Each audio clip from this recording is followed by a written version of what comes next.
আমাদের দেশের চট্টগ্রাম বিভাগ তারা চায়। আরে মামার বাড়ির আবদার নাকি আপনি চাইলেন আর আমরা দিয়ে দিলাম? এটি একটি স্বাধীন সার্বভৌম রাষ্ট্র। বাংলাদেশ 1971 সালে মহান যুদ্ধের মধ্য দিয়ে স্বাধীন হয়েছে।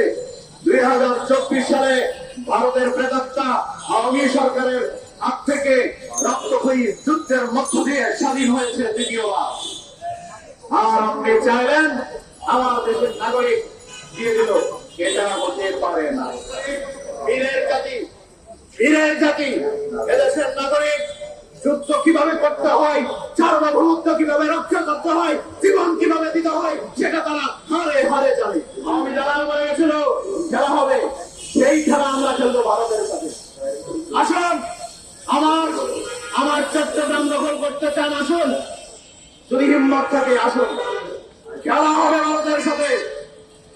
স্বাধীনতার স্বার্থে, সার্বভৌমত্বের স্বার্থে, মানচিত্রের স্বার্থে কখনো কিছু হয়নি।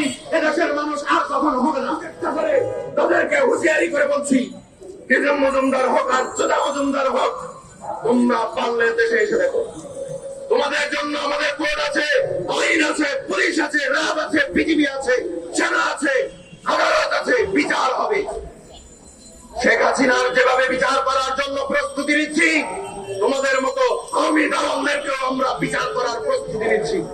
71-এ আপোষ হয় নাই পাকিস্তানের সাথে, 24-এ আপোষ হয় নাই হাসিনার সাথে। এরপরে যদি কেউ আওয়ামী তুলতে চায়, তার সাথে কোনো আপোষ হবে না। সার্বভৌমত্বের রক্ষার সাথে জীবন দিতে চাই, মরতে চাই, রক্ত দিতে চাই, রক্তে সারা বাংলা ভিজে যাবে, কিন্তু সার্বভৌমত্ব কারো হাতে বিক্রি করা হবে না।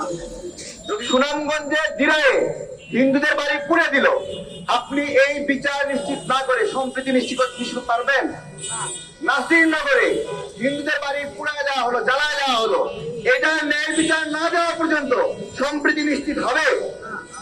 রংপুরে হিন্দুদের 20টি বাড়ি পুড়ে দেওয়া হয়েছে, এই ন্যায় বিচার ছাড়া সম্প্রীতি নিশ্চিত হবে? ঠিক তেমনই ফরিদপুরে 2 জন মুসলিম নির্মাণ শ্রমিককে পিটিয়ে সনাতনীরা হত্যা করেছে, এই ন্যায় বিচার ছাড়াও সম্প্রীতি হবে না। চট্টগ্রামে কুপিয়ে একজন মুসলিম নাগরিককে হত্যা করেছে, সেই বিচার ছাড়াও সম্প্রীতি হবে না।